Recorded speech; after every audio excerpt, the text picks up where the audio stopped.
Olá, pessoal da Imaginadora. A gente está aqui em mais um episódio de Tudo é Passageiro. É uma série de episódios falando desse momento que o mundo e nosso trabalho, nosso mercado está passando.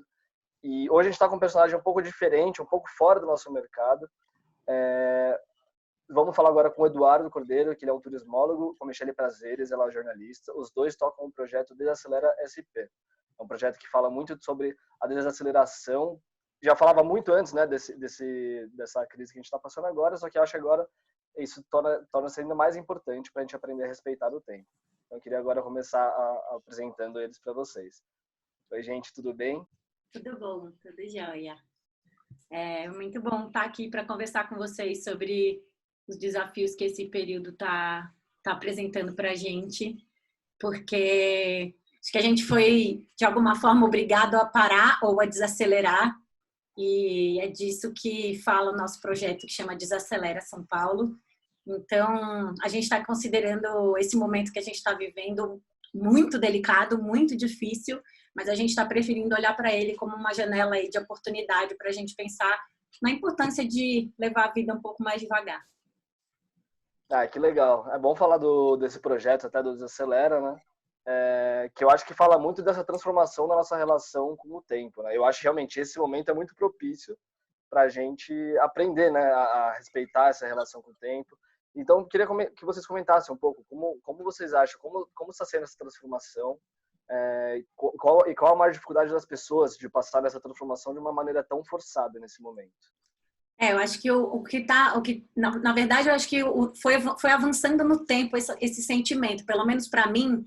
A primeira semana, ela foi uma coisa super atabalhoada, assim, foi um pouco o que a gente falava aqui nos bastidores antes de começar, que foi essa coisa do você está sendo obrigado a fazer uma transposição, né? Assim, a sair do seu ambiente. Isso para quem consegue fazer trabalho remoto, né? Você tem que sair do seu ambiente de trabalho ali, onde existe uma convivência, onde existem vínculos, onde existe um ambiente, né, que está todo colocado, e aí você transpõe esse trabalho para sua casa. E nessa transposição tem um trabalho extra, né? Então você teve que fazer tudo isso muito correndo para se adaptar. A segunda semana, uma semana de adaptação e de experimentação desse outro ambiente. E agora acho que começa a cair uma ficha de que esse momento que a gente está vivendo talvez dure mais tempo e que a gente vai viver adaptações permanentes, né? E experimentações permanentes. Então, acho que o sentimento foi fluindo também nesse avanço da coisa em si. Pelo menos para mim, a primeira semana foi muito confusa, a segunda semana foi de uma hiperprodutividade, uma exaustão, e agora acho que veio para o corpo assim uma coisa de, nossa, que cansaço, estou me sentindo meio improdutiva, mas eu estou ali dando conta do básico, na verdade, porque a segunda semana foi uma coisa meio avassaladora, assim, conversava com as pessoas e estava todo mundo dizendo, nossa, estou trabalhando o triplo, né? Não sei se você quer falar. Não, eu queria dizer que, reforçando só, essa coisa demorou um pouquinho para cair a ficha, talvez, de que não foi uma escolha, né? A Michelle começou falando disso. E tudo que a gente fala no Desacelera tem a ver com escolhas conscientes, tal, enfim. Você virar algumas chavinhas. Essa coisa chegando, né? A gente não teve tempo para pensar sobre ela. A gente foi fazendo e aprendendo. Aliás, estamos aprendendo, né? Com as coisas em andamento. Mas sem a oportunidade de escolher como que a gente ia fazer isso, né? Se preparar para isso, tal. Então, a gente está aprendendo a escolher e aprendendo a se preparar e aprendendo a se acostumar com tudo acontecendo ao mesmo tempo e com uma sensação de que, já que a gente está falando de tempo, né, que o dia ficou mais longo, né? Para mim, isso é o que a gente está sentindo, que a nossa jornada no dia ela tá indo até mais tarde, né? Porque durante o dia você está parando para fazer coisas que normalmente no dia comum de trabalho você não para para fazer, né? E acho que a gente vai falar um pouco sobre isso durante a conversa. Não, com certeza. Eu acho legal até se dizer isso, que eu acho que quero saber de vocês, né? Mas parece que esse é o maior desafio, né? Como você saber, você sempre vive numa rotina, né? Você acorda, você come, você vê seus filhos, a sua esposa, você vai para o trabalho. Você fica no trabalho, volta fim de tarde. Hoje não tem mais isso. Hoje você tem que controlar o seu tempo. Então, eu acho que é um aprendizado para todos nós. Até essa prática de controlar o tempo, não deixar o tempo ser avassalador, não deixar ele dominar o seu dia, sendo que quando você vai ver, você está trabalhando até 10 da noite, sendo que no seu dia a dia normal você não estaria fazendo isso. Então, qual que você acha que é para você, Michele, para você, Edu, que é o desafio nesse momento principal dessas famílias, para conseguir equilibrar isso? Eu acho que principalmente para quem tem criança em casa, o desafio é realmente os desafios têm a ver com essas demarcações, né? Então, para a criança, se for uma criança muito pequena, como é o nosso filho mais novo, é muito difícil entender que os pais estão em casa, mas não estão disponíveis, por exemplo. Se for uma criança um pouco mais velha, como é o meu mais velho, que tem 8 anos, ele já entende que a gente está trabalhando, mas ele fica demandando uma espécie de orientação para ele se ocupar. Então, assim, acho que para a gente tem um aprendizado do eu não dou conta agora, eu não estou disponível agora, eu preciso concentrar aqui, né? E para eles tem um desafio de aprender talvez essa coisa da espera, de que o adulto não está sempre disponível o tempo inteiro, e mesmo do ócio, né?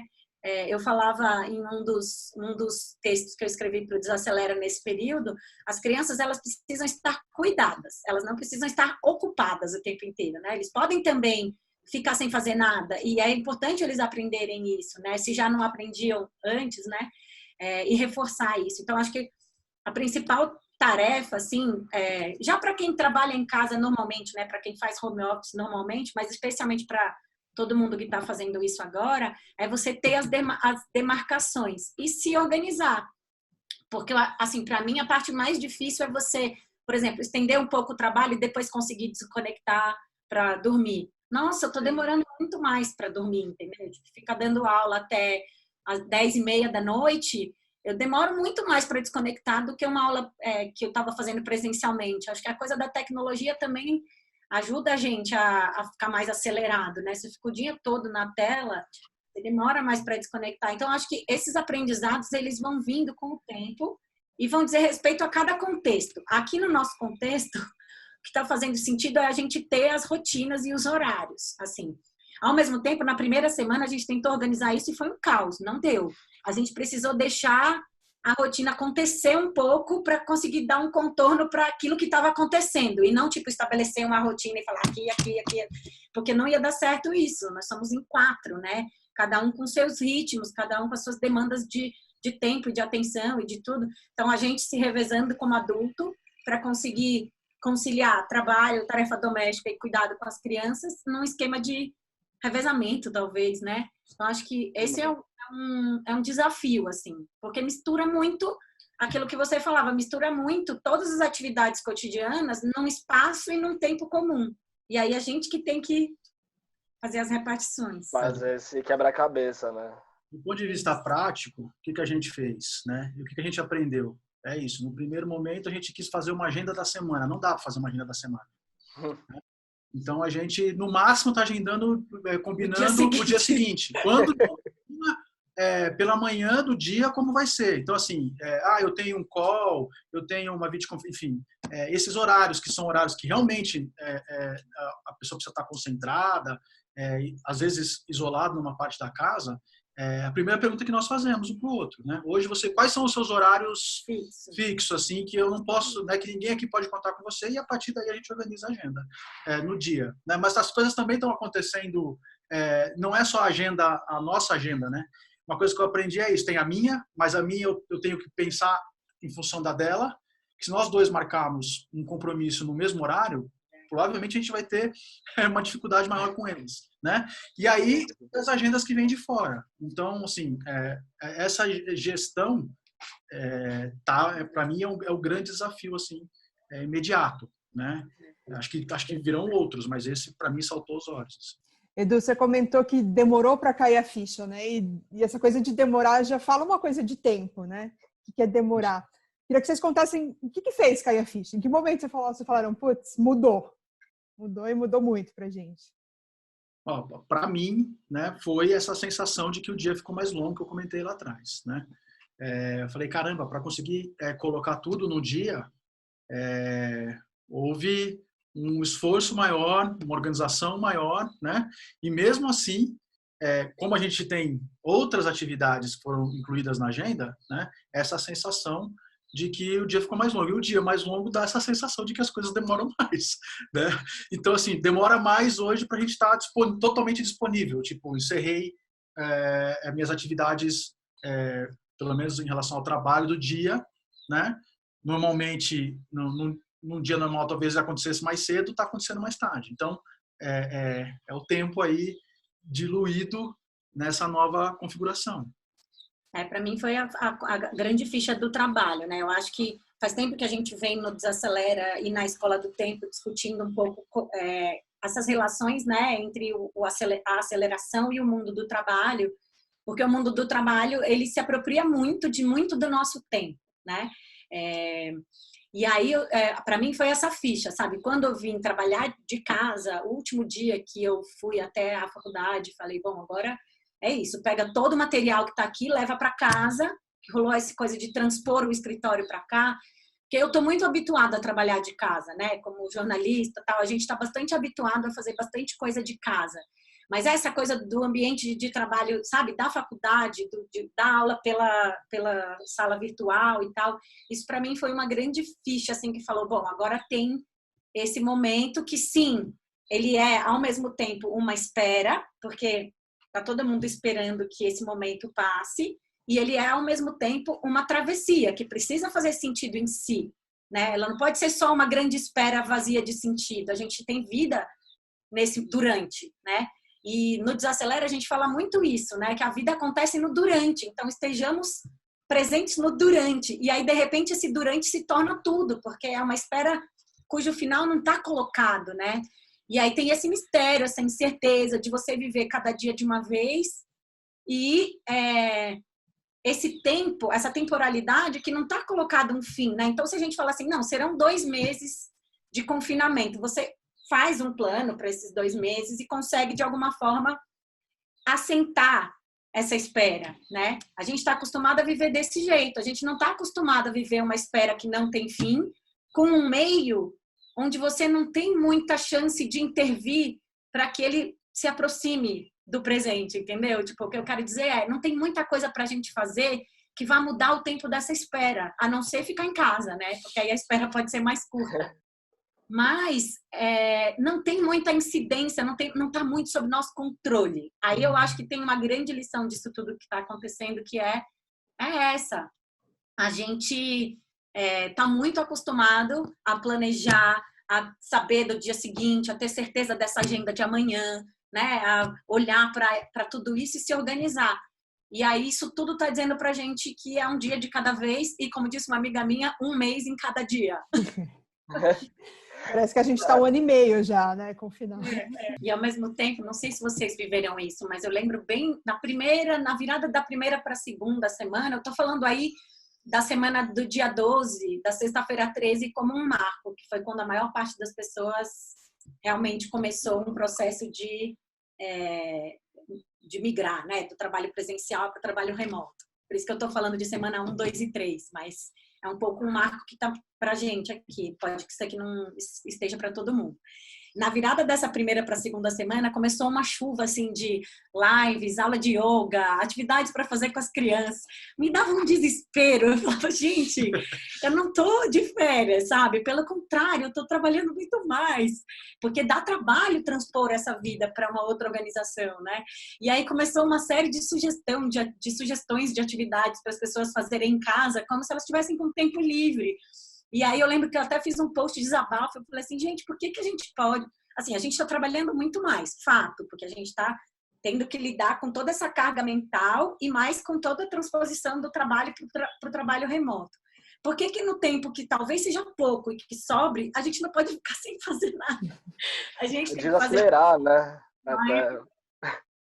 Não, mas essa coisa que chegou avassaladora tem muito a ver com essa lógica da velocidade, essa coisa que a gente questiona no Desacelera, né? Essa coisa é muito estrutural. Então, a primeira reação das pessoas bom, já que vamos ficar em casa... Como preencher o meu tempo. Como preencher o tempo e, assim, você precisa estar fazendo alguma coisa, né? Precisa estar produzindo até. é surreal. Mas assim, eu diria que até acolher essa ansiedade nessa hora, porque em algum momento, também nessa virada, que cada dia é um desafio novo, né? Assim, que tem se apresentado.